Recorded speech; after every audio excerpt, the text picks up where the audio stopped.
if you still feel like you're performing in order to impress others, despite having the success that you thought would make you feel different about yourself, then this is the video for you, because success doesn't necessarily guarantee that you will feel different as a person. So we're going to be getting into the table of contents, which is the first part of it will be an example of what liberation from this performance that people feel so often that they're having to put on, and what that looks like, the successes, and what are the common pitfalls that people get so close to achieving this liberation, this breakthrough. What are kind of the things that hold them back from getting to that place?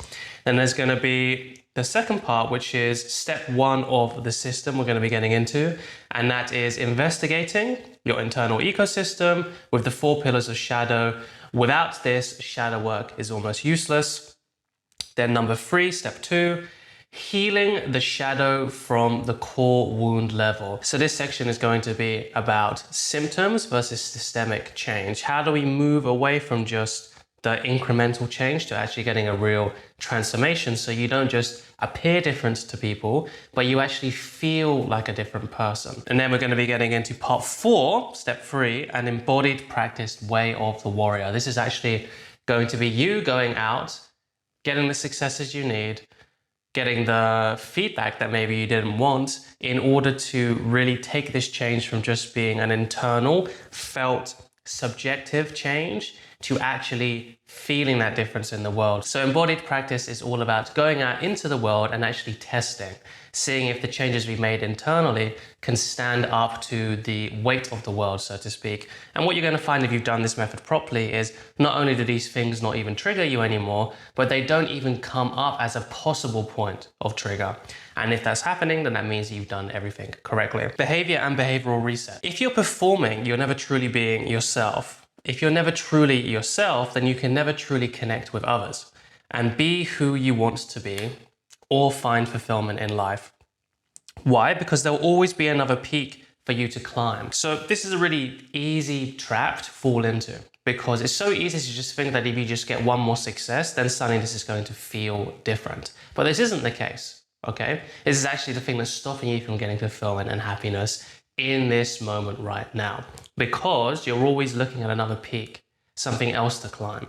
Now, it doesn't mean that you should give up and become lazy and lose your drive. Definitely not. That's definitely not what I tell my clients. But what it does mean is that if you're constantly looking for another mountain to climb, and that mountain is somehow going to be the magical thing that gets you from point A to point B, point A to point B being not feeling good about myself to feeling good about myself, and I can finally relax and be myself around people and not have to perform anymore, not have to live up to other people's expectations of me, then that's just a reality that isn't going to happen. Even when we get the success, because of this problem, we don't feel like we're ever that guy, to put it colloquially, because we're not.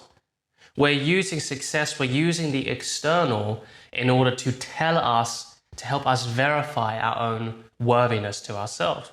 But we can't get that from the external, because even the idea of worthiness is a subjectively made thing. Doesn't mean there's not some objective measurements in there too, like we have such a thing as social feedback, and that makes us feel good or worse about ourselves because we're social creatures. And then there's also definitely a lot of things which you can be seen as objectively not successful. It doesn't really have much to do with money, but it just means if you're losing drive, you're not doing anything, all this kind of stuff. All of these things, they are masking what is actually an internal problem. But we're deluding ourselves into thinking it's externally found. And the reason why we've adopted this performance is because we never believed that we were that person to begin with. But we found something we're good at, we found something we're successful in, we found something which we find we can really achieve something in, and we use that as a vehicle to tell ourselves that we are good enough. It's like one of my clients, John. John's not his real name, we're just using the name.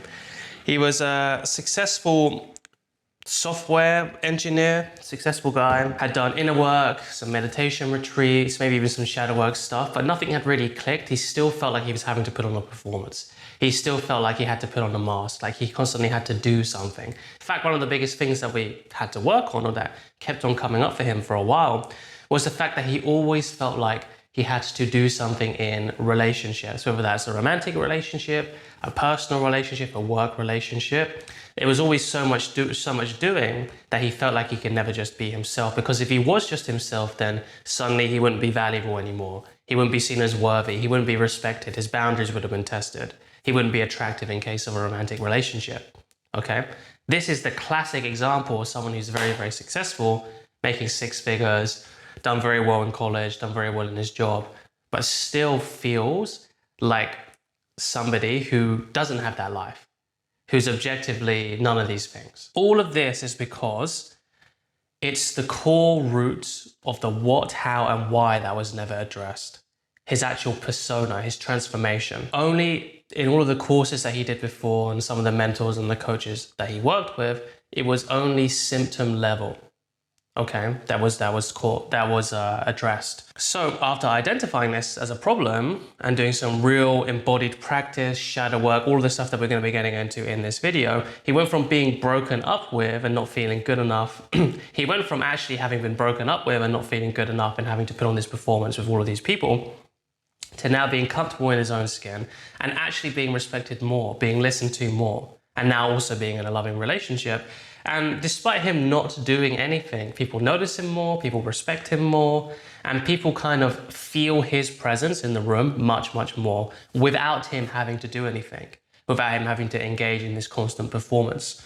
And here's how he did it. Step one, identifying and understanding the mask. So we have the what of how the mask was formed, okay? This is the contents of a shadow. So there's four, you can think of a shadow almost like a chair, and there's four different pillars of the chair. There's four different legs that the chair can stand on.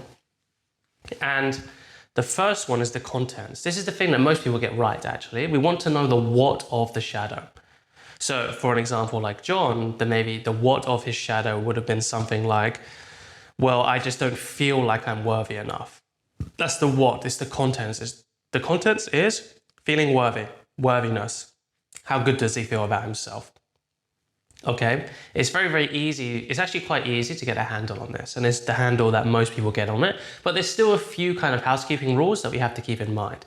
The first one is we need to remember to ask what questions, not why questions. Why questions are reality cementing questions. If you ask yourself the reason why, then what comes up is, why do I feel this way? Oh, I feel this way because I don't feel worthy. Now suddenly you've identified now suddenly you have solidified the reason that you are unworthy. Like that is the reason. Like there's no questioning that. You are now unworthy, or you feel like you're unworthy.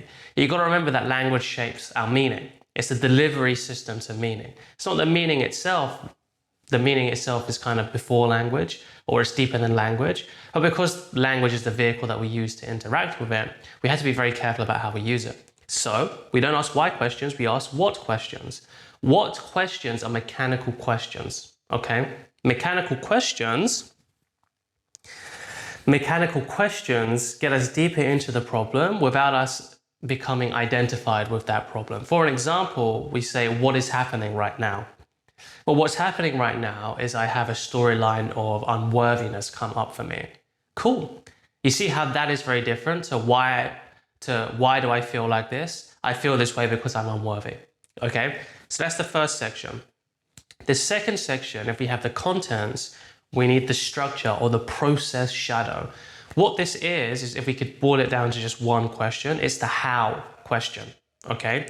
The how question is, how is it that I feel this way? If the contents is the what, then the how is the structure that this what is contained in. Remember, you need all four of these legs, okay? And an answer to this question would be well, how is it that I feel this way? Well, the how that I feel this way is because I've always engaged in this thought process. And also I've always been taught growing up that achievement is very, very important. He was in a very high achieving family, very successful family, so there's no surprises there.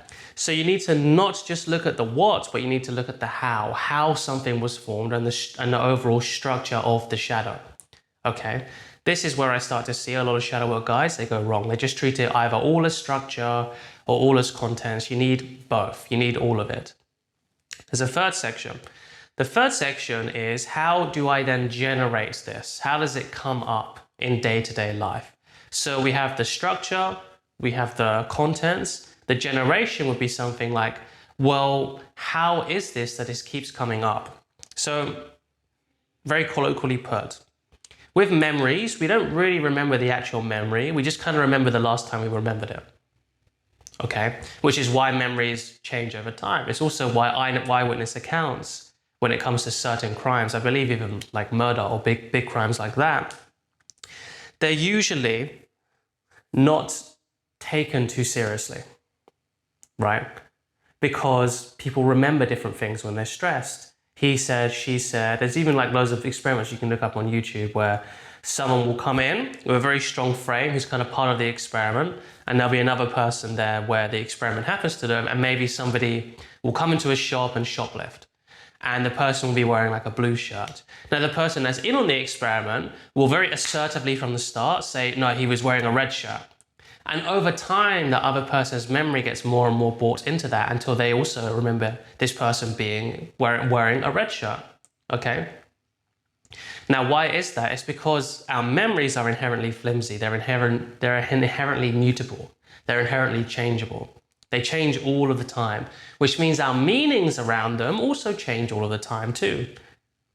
And the actual event itself that you think maybe made feel like he was unworthy, right? In his case, it was kind of the environment he was raised in, and then certain, self-help things that he was exposed to over a certain amount of time.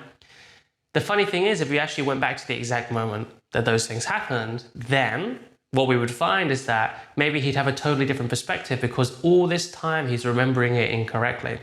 Now, to come back to the third point, which is how you generate your shadow, or how you generate a shadow, it's how does this come up for me now? Why is it in this section of my life, like let's say in sports or something, I don't feel the unworthiness, but when it comes to work, finances, and my love life, it does, right? So what this can give you is a really good clue into the live moment of how this is happening.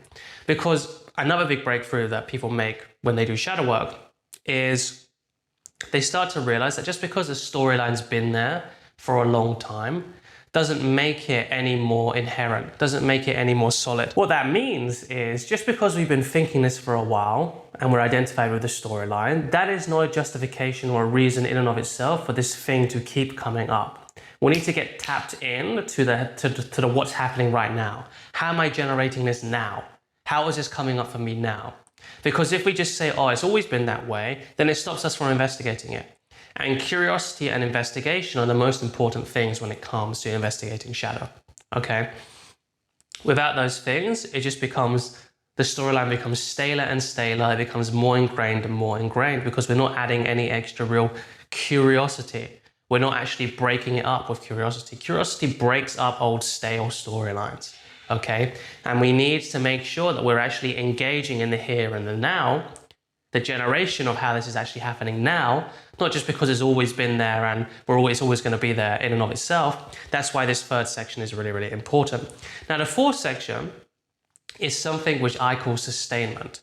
So if we look at our internal world as an ecology, not necessarily like a system, because then we can go into the mind as like a computer program and all that kind of stuff. It's a little bit essentialist and it doesn't really make sense in terms of, it doesn't really get the complexity and the intricacy of the human mind. This is stuff from, integral theory, Stages International, all of the kind of big developmental psychology models. They all point to the same thing, which is the mind is much more of like an ecology rather than an much more of an ecology, much more of an ecosystem rather than just a computer program. We need to know how we are sustaining the ecosystem within us, our ecology, which is, okay, so I know how I'm generating it, I know what the contents is, I know what the process shadow is, but how am I keeping this storyline, keeping this shadow with me? If you understand this, for me, this is a really big one. Whenever I can understand how I'm sustaining something, I don't even have to go to the root cause. I can just stop sustaining it. And already just by stopping sustaining my storylines and my shadows, that drops it down significantly. And then it makes it much easier for me to go in and to heal the real core wound, which we're going to get into in step 2. And from there, get liberation from it. But you need to have all four. If you don't have all four, you can do it intuitively, but this is a really good framework in order to make sure that all of the legs are knocked out from under the table so that we can have a real fully embodied and fully transformational shadow healing, rather than thinking we feel the shadow and then coming back and realizing it's still there because we missed one of these factors. Step 2, healing the mask. So what do we do once we've gotten these 4 factors and we're kind of investigating now into what caused us to think this way? This is something called the core wound. So if you want me to go into much more detail with this, I have a free shadow work guide, the most practical guide to shadow work on the internet. It's in the comment below. It's also in the description box below. This is a 3-hour masterclass. It has a 4-week game plan to take you from having done no shadow work or doing no shadow work to being able to do shadow work on the fly. Gives you a comprehensive guide. It's done with a live stream with a couple of my close one-on-one students. And if you implement this, it will change your shadow work life completely. There's 3 types of core wounds, 3 types of shadows that you can encounter, which is an introjection, a projection, and a split ego state. Now, an introjection is something which I think is like a classic shadow. Most people kind of understand this as like a shadow, which is something which we didn't have before, but it was given to us. It was introjected into us by the world. So an example of this would be like, you don't feel anything. The question of worthiness hasn't even come up if we're going to use the example of John. And then all of a sudden, he starts to feel unworthy, right? This is an introjection because at some point from the experiences that he's had in his life, he got the meaning that he is not worthy unless he produces. He is not worthy unless he achieves. He is not worthy unless he's successful. All of these things, okay? Now with an introjection, in order to get here, remember we're using the mechanical questions, we're not using the why questions. Again, I go into much more detail in my shadow work guide, so just sign up your email, it's free.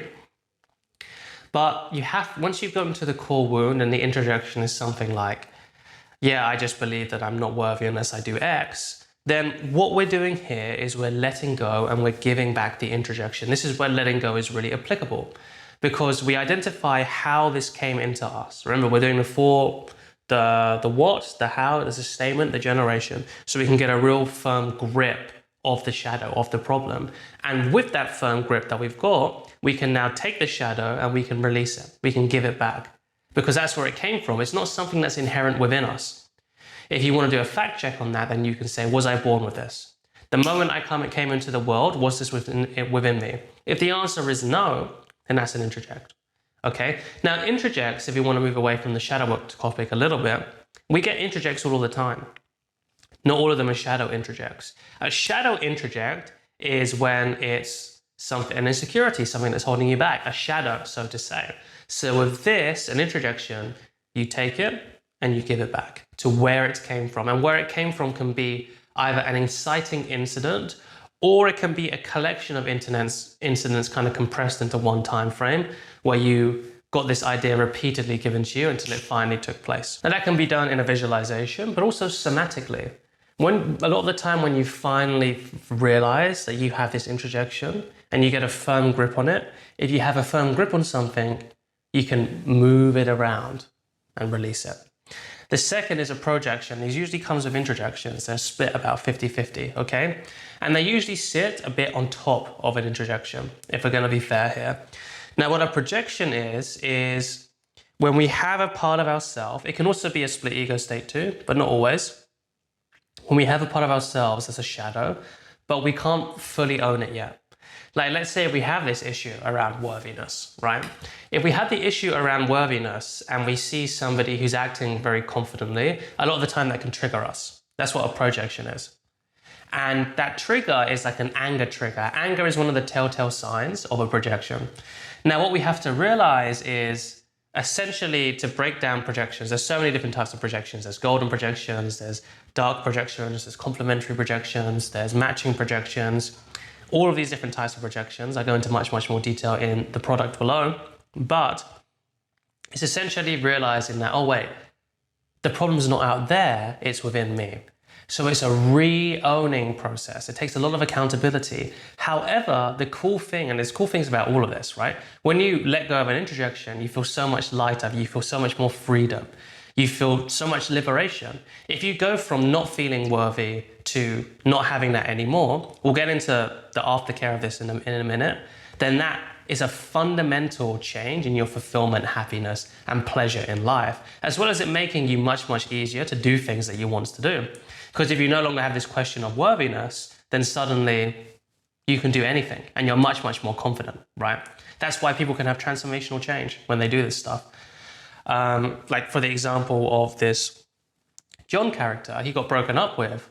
We done a lot of heavy shadow work, a lot of the right processes, and then suddenly the person that he broke up with wanted to get back into a relationship with him.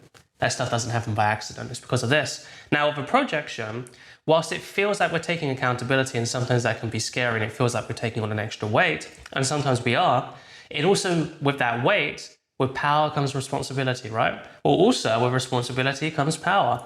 We feel much more empowered.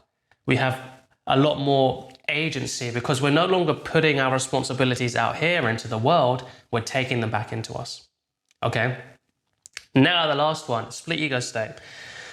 This is the most complex, okay? So this is what you would call your parts work, IFS, all that kind of stuff. I'm not the biggest fan of IFS because it's overly systematized. That's why I want to be much more of an ecology, an ecosystem that's unique rather than a systematized system, to put it mildly, or to put it in that way rather, not to put it mildly. Then a split ego state is a part of us which has its own agency and own autonomy. And that's not a problem in and of itself, but the disruption, the shadow comes from the separation it gets from us. So whenever we feel like we have been self-sabotaging, or we feel like there's something fighting against us, or we can't make a decision, all this kind of stuff where it feels like there's more motivations and fears and aims within us, it's because there's a part of us which is isolated from the rest of us. If it wasn't isolated from the rest of us, if it was integrated, then we might have a little bit of chatter within us, but it wouldn't be to the shadow extent where something is holding us back. Because that isolated part, it needs to be reconnected with us, it needs to be integrated with us, okay? If it's not, then it'll just do its own thing and cause so much disruption in this inner community. Another way you can look at yourself is like an internal democracy, like an internal community, an internal democracy. And this is a good way to look at it when you're doing parts work for yourself. So the way of healing for this is reintegration. And when you reintegrate a part, what it feels like, whereas projections, you feel more empowered, introjections, you feel more liberated and you feel lighter. With a split ego state, for me at least, you feel like a real intense amount of love, and you feel and you feel much more unified. And what that means is you actually have a lot more clarity with what you want to do, and you have a much more accountability. This is actually the one which has all of it put in together, because each split ego state can have its own projections and introjections, which is why it's the most complex one. I go into full detail in it in the most practical guide to shadow work in the internet. This is actually part of the reason I made this whole thing free, by the way, because there's so much to unpack there that I thought I'd just make it a separate product, because otherwise I'd spend like 2 hours. Otherwise I'd spend like 2 hours basically having to explain what a split ego state is and all of the different nuances, because like I said, split ego states can have their own introjections and own projections. So you have to heal all of those whilst integrating it, and not integrating it while it still has introjections and all that kind of stuff, right? But that right there is the core wound. This is symptoms versus systemic change. We don't want to just be dealing with the symptoms of something, we want to actually get to the root cause. And at the core of the root causes, the core wounds are introjections, projections, and split ego states. Okay, so we don't just want to be dealing with anxiety. We don't just want to be dealing with the triggers. We don't even just want to be dealing with how we're generating meaning. We want to be dealing with how this came here in the first place. And then step 3, last step, is we need to make sure that we have an embodied practice. We need to practice going out and existing without the mask, existing without the performance. So I recently had a client, not John, somebody else. We'll call him Daniel or something, not his real name. And he had something a little bit different. It was putting on a performance, but more like a defensive performance. Like, felt like he was going to be taken advantage of because of mainly his parents and his dad. His dad was super skeptical all the time and didn't really believe in him. Not that he didn't not believe in him, it's just not a very supportive father. And especially when you're growing up from your parents, you need unconditional support. Doesn't mean there's no boundaries, and it doesn't mean that there's not something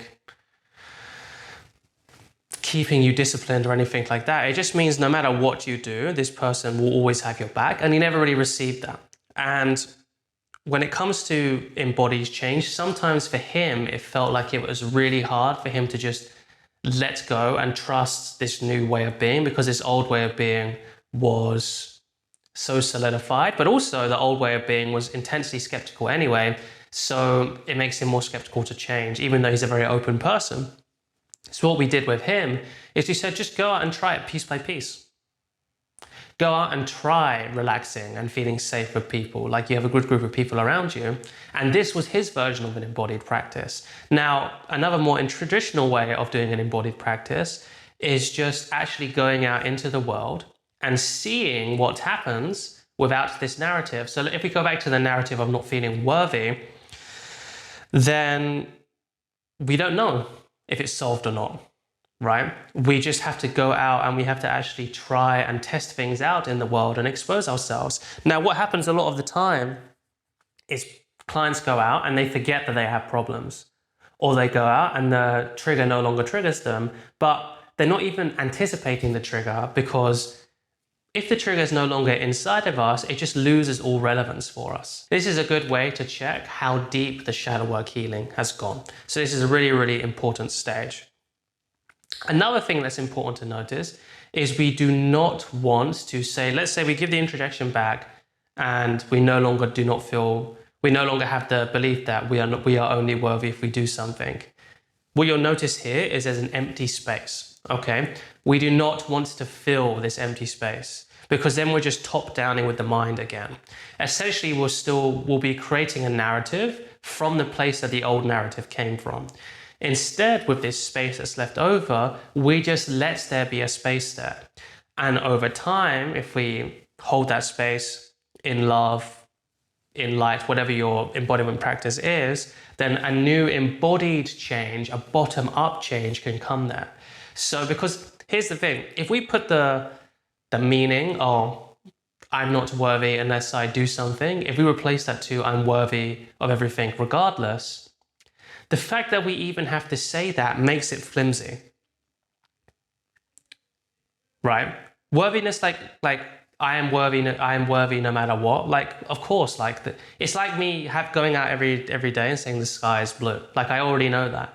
Like, if I'm saying that every single time, it's almost like I'm trying to convince myself of that. That's why we don't want to add anything prematurely or top down, because it just comes from a place of trying to convince us of something, rather than just knowing, than having a deeper knowing that we are good enough. But not even that, because that's still putting words to it. Like, it's more like a realization of how could we ever not be enough? Like, it's just ridiculous to even say. And that gets us a much deeper transformational change if we allow the bottom-up process to happen. So we remember to go out and actually practice this stuff. But there's also a meditation that you do. So 15 to 30 minutes every day or every other day, we sit down in silence and we bring up the space where the introject or the projection or the split ego state used to be, and we allow ourselves to radiate love to that. And we just sit in that loving awareness. And that speeds up the process for something to fill that space, something to fill that void organically, something that's authentic to us, something that's bottom up from grassroots level, rather than being dictated top down. And like I've been saying this whole video, the embodiment practice with whole 4-week program is in the product below. So please go ahead and check that out. That's the end of this video. Enjoy.